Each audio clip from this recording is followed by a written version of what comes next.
А знаете ли вы, в чем самая главная причина всех неисправностей в электропроводке?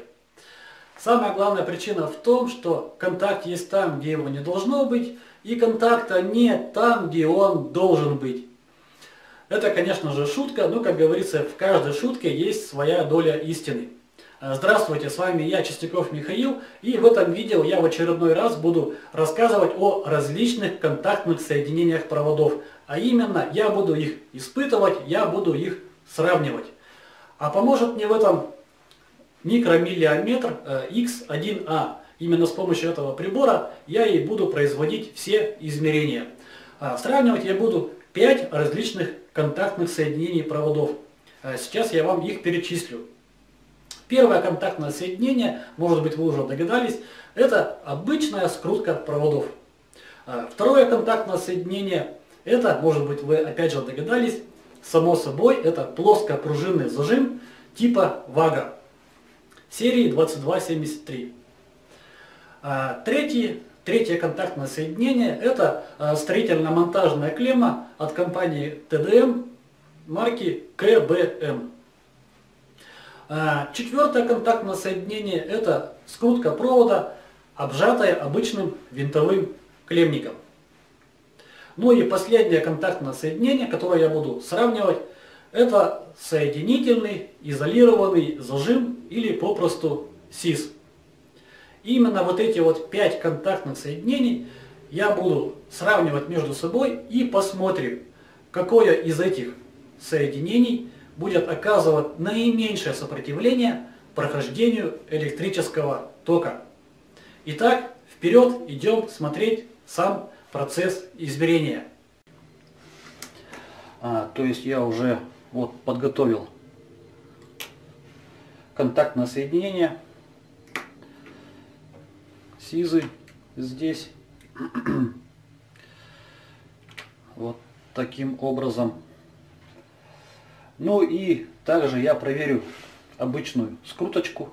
Я сразу на видео при вас сделаю скрутку руками двух проводов. И эту скруточку проверим, какое сопротивление она оказывает электрическому току. Каким образом я буду проверять? Буду проверять с помощью микромиллиметра X1A.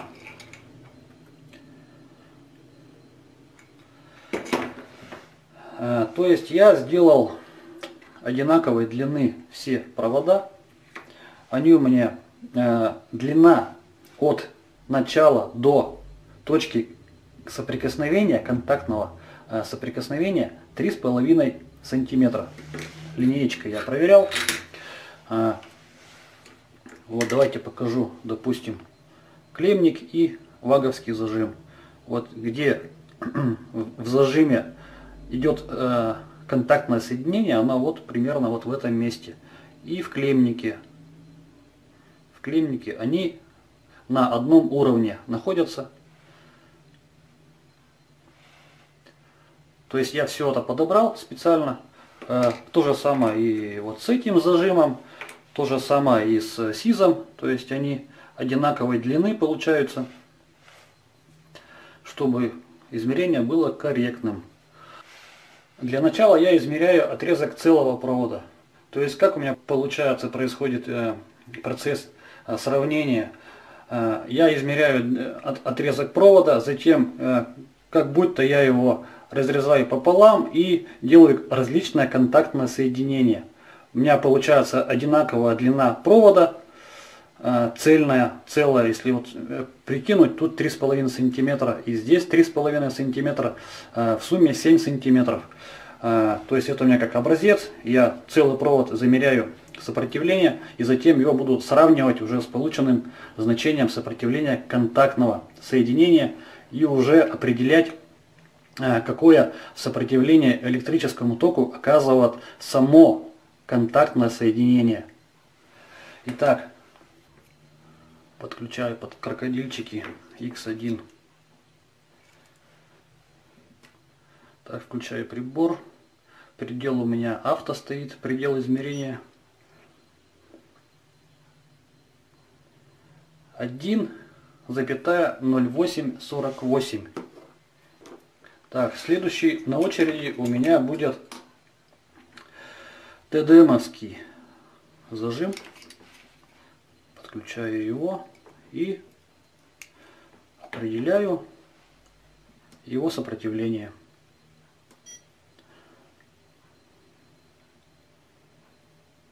1,7298. Затем я вычту из сопротивления длины целого провода и получу сопротивление контактного соединения. Дальше у меня идет ваговский зажим. Так, делаю хорошее соединение, чтобы было у крокодильчиков. Поджимаю их так вот, чтобы хорошо они контактировали.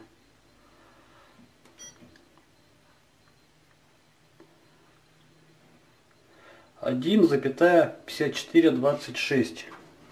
Дальше я проверю скрутку, обжатую винтовым клемником. Проверяю, измеряю. 1,1241. Следующий на очереди у меня будет Сизик.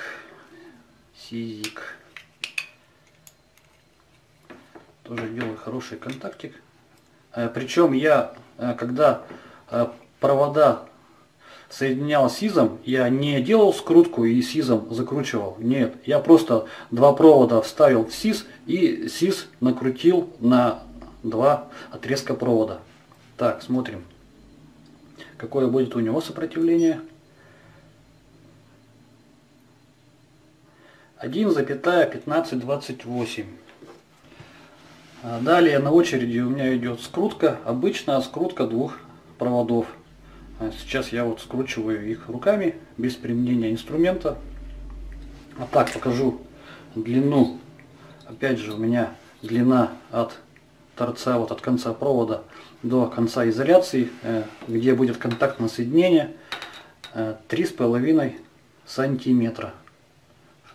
Так. 3,5 сантиметра. Провода они одинаковые.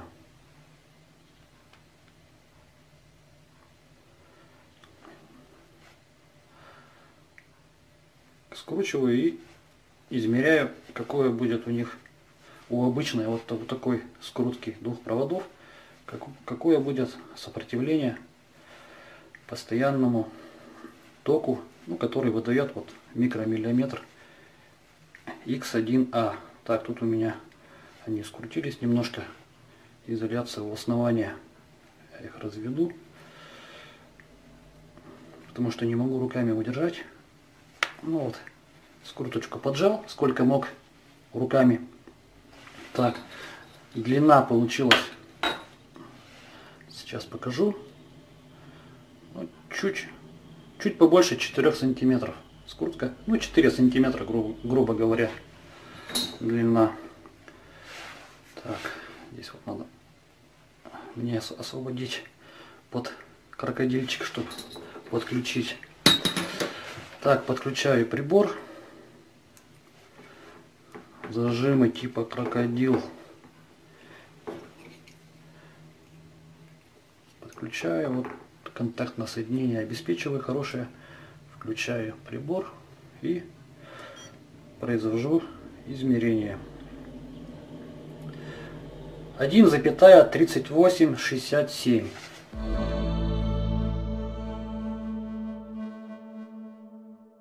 Итак, на последнем, пятом месте оказался ТДМовский зажим со значением 0,645 миллиом или 645 микроом. Кстати, я могу его показать, как он выглядит в разобранном виде. Если кому интересно, посмотрите. Вот так обеспечивается контакт проводов в этом зажиме. 645 микроом. Такое сопротивление у него. Вот это контактное соединение. обеспечивало такое сопротивление электрическому току. Дальше на 4-м месте ваговский зажим со значением 0,458 миллиома или 458 микроом. На 3-м месте скрутка, обычная скрутка двух проводов 0,302 миллиома или 302 микроом. На 2-м месте СИС, обычный СИС, довольно удивительное значение показал 68 микроом или 0,068 миллиома. Хоть и два провода, довольно-таки контакт совсем небольшой у них, когда скручиваешь, но вот такое хорошее переходное сопротивление они вот показали при измерении. То есть СИС на 2-м месте, ну и на 1-м месте скрутка, обжатая винтовым клеммником. Вот это самое лучшее контактное соединение. У него сопротивление электрическому току 0, ну если округлить, то 0,04 миллиома, ну или 40 микроом. Ну вот на этом у меня все. Делайте выводы. Я вам показал, какое переходное сопротивление, грубо говоря, у различных контактных соединений. На этом у меня все. Всего доброго. Спасибо за внимание.